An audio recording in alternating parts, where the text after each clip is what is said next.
I'm here with Dr. Scott Jeffrey. This is the last in this set. Before we were talking about actual images, but you're very knowledgeable in this area. I want to say, for you, is there a greatest comic strip or a greatest comic story?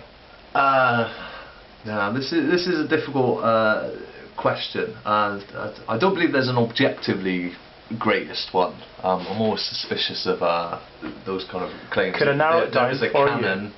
I do have favourites. Stan Lee, is he the greatest comic or comic drawer cartoonist that's lived? I think for anyone who's really into comics, actually Stan Lee is a somewhat problematic figure.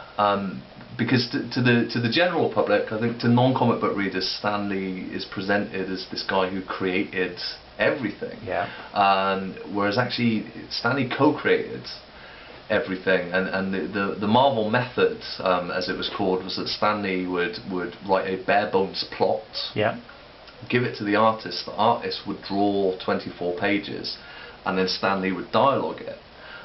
So actually the artist was just as involved in kind of plotting and storytelling as Stan Lee was, but Stan Lee was a very gregarious, he did a great deal for the world of comics, and I do love a lot of his comics, but actually, yeah, he's a kind of somewhat problematic figure, as indeed a lot of the early creators were. There's a lot of seedy characters unfortunately behind the scenes. You mentioned someone that moved from here across to the States. Who was that? You were saying you could run into them in a pub. Yeah, Grant Morrison. A lot of my favourite writers, I think, are probably what's known as the British wave. So people like Grant Morrison, Alan Moore is probably the most.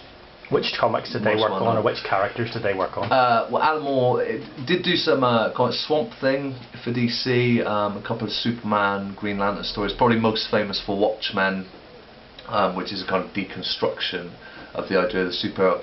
Grant Morrison, very similar to Alan Moore in lots of ways. They're both anarchists, philosophically, and they talk about anarchy, and they're both practicing magicians as well, not illusionists, cultists, effectively. Yeah. And that feeds into their work. But Morrison is much happier with superheroes than Alan Moore ever was.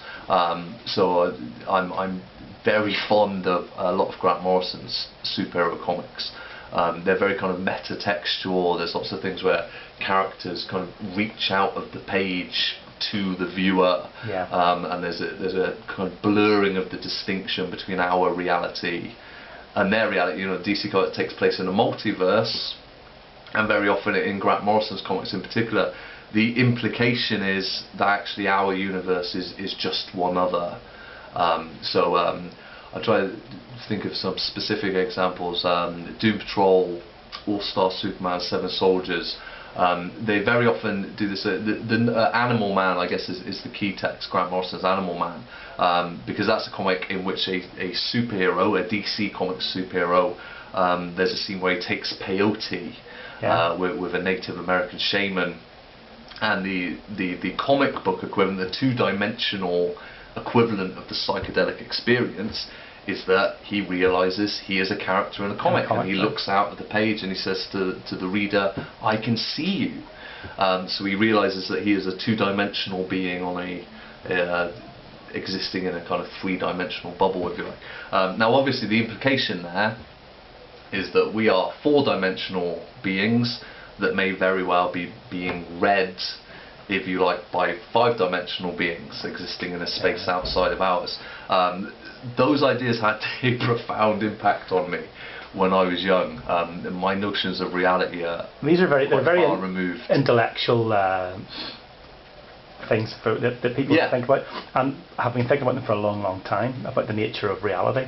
Now, comic books are, you talked about this before, they're distinct really from the modern representations that the cinema, the film industry now has. There are any number of Spider-Man, Batman, and they're very different. So could you talk a bit about how they differ in flavour? Yeah, certainly. Endlessly, I could talk about that. In fact, the first thing to say is, when those films first started coming out, I was very excited. When the first Spider-Man films came out, for example, I went, brilliant. And never in my life did I think I would see Spider-Man on the big screen. Now, although I love superhero comics, I'm inclined to, I find it irritating. I would rather they just made some normal films. But the thing that gets me most, Man of Steel, which I'm guessing a lot of people watching this will have seen. The most recent? That's the most recent Superman film. For me, that film is deeply problematic, and a really good illustration of the difference between doing superheroes in the comic book medium or in the cinematic medium. So at the end of Man of Steel, you'll remember there's a bit where basically General Zod says to Superman, "You have to kill me, otherwise I'll kill all these people," and Superman breaks his neck. Yeah. Now, in a film that happens very often. Very often films will end with the kind of cathartic death of the bad guy. Yeah. Superhero comics, partly of necessity, because you can't kill a villain that you may want to use several issues later, but also partly that's become written into kind of the philosophy of the superhero, if you like. The key role for me, and I genuinely find this as a kind of, I was raised by a fundamentalist Christian. I'm not a Christian myself, but I think a certain amount of that goes in anyway. But to me there's something quite sort of profound and meaningful about the notion that actually Batman never kills the Joker, right? No matter what the Joker does, and he does awful things, he's a mass murderer. But the notion that if we kill the bad guy, we are no better than the bad guy, I genuinely find that sort of profoundly moving, and I think comic books are just about the last place where you get those kind of stories, because presumably they're seen as somewhat kind of naive and ridiculous. I'm inclined to go the other way. I think actually they're not naive at all. The best comic books really struggle with those ideas, and they become a kind of essential plot point. So for me, the end of Man of Steel is kind of, I was upset, genuinely kind of upset, because my view was, well, Superman doesn't do that. He is a Superman. There's always another way. So hopefully they'll improve that next time. Thank you very much. No problem. Thank you. We are going to make some more videos with you later on during the year, and people can go back and look for them. Yeah. Okay. Thank you. Cheers.